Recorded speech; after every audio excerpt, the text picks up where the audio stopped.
And just like that, summer got detention. A 17-week hiatus, 9 posters, 1 Donors Choose project, and the return of Dr. Rodriguez. There are certain relationships in life you never really leave. You may take some space, set boundaries, turn off the alarm clock, spend 17 glorious weeks remembering what it feels like to drink coffee without simultaneously answering a question, locating a missing pencil, and wondering why someone is walking around the classroom with 1 shoe on. But eventually, the relationship calls you back. Mine just happens to have fluorescent lighting, a bell schedule, and a suspicious number of dry erase markers. Welcome to a very special episode of Manifest with Medi. After 17 weeks off, I'm officially back at work. And somewhere between unpacking boxes, opening tabs on my laptop, and trying to remember every password, I apparently swore I would never forget.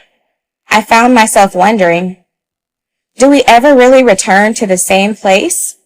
Or do we return as a new version of ourselves?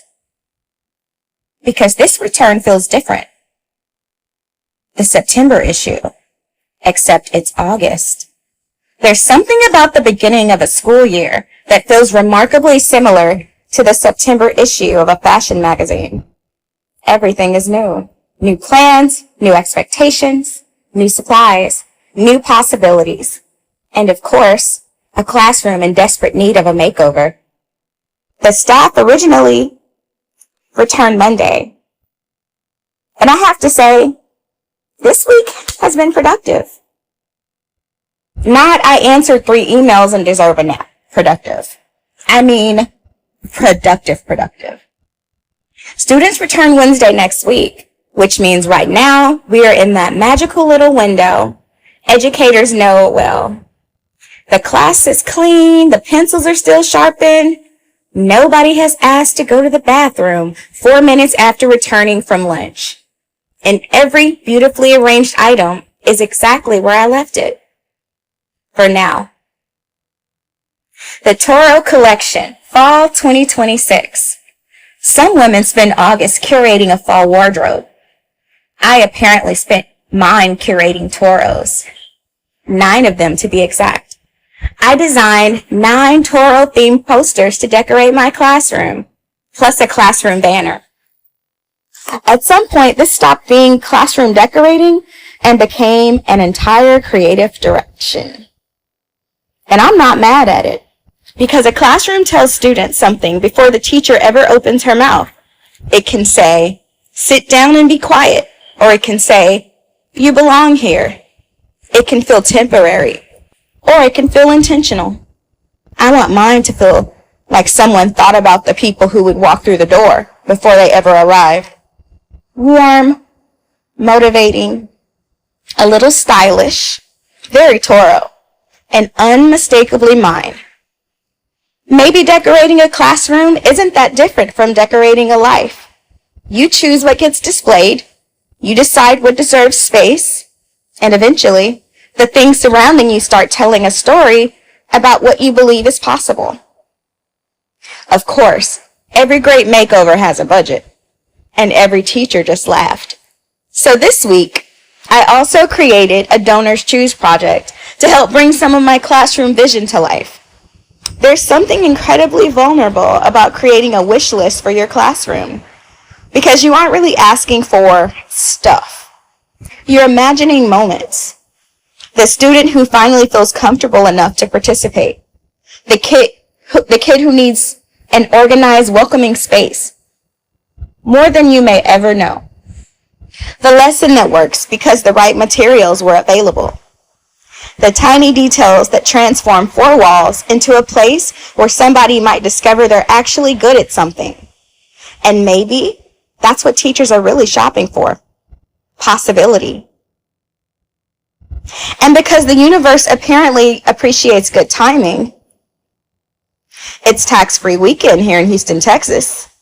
So I'll be also sharing my Amazon Classroom registry. Consider it the educator's version of a magazine shopping page. Currently coveting classroom essentials. Anything that survives more than one school year. Must have accessory. Expo markers that haven't mysteriously disappeared by October. Trend forecast. Organized. Encouraging. Student-centered. Color story. Toro. Price point. Please check the registry. If you've ever wanted to support a classroom, help a teacher, or simply participate in creating space where kids can learn and feel good doing it, I'll be sharing both my Donors Choose project and Amazon registry. And yes, I absolutely intend to take advantage of tax-free weekend. Education, but make it fiscally responsible. After 17 weeks off, that's a long time to be off. So new routines need to be developed. It's long enough to get comfortable with slower mornings, long enough to temporarily forget the sound of a school bell, but it's also long enough to grow. And returning after that much time away has made me think about the difference between a break and a reset. A break gives you time away from your life. A reset gives you the opportunity to decide how you want to return to it. I don't want to walk into this school year simply trying to recreate the last one. I want to bring back the parts that worked, release the parts that didn't, make room for new ideas, and remember that I'm allowed to evolve too. We spend so much time asking students what they want to become. Maybe adults should ask ourselves the same question more often. Who am I becoming this year? What deserves a place on my walls? What deserves a place on my calendar? What deserves my energy? And what has officially reached its expiration date? Maybe manifestation isn't always about attracting something completely new. Sometimes manifestation looks like returning to something familiar with clearer intentions, a stronger sense of self, and 9 freshly designed Toro posters. Before we close, here's today's mini manifestation. Picture the doorway to the next season of your life. You don't have to know everything waiting on the other side. Just see yourself walking through it as the version of you who is ready for what comes next. Say, I enter this new season with intention. I create spaces where I can thrive. I welcome opportunities to teach, learn, grow, and receive. What I need finds me. What I have to offer reaches the people who need it. And I trust the version of me who is walking through this door.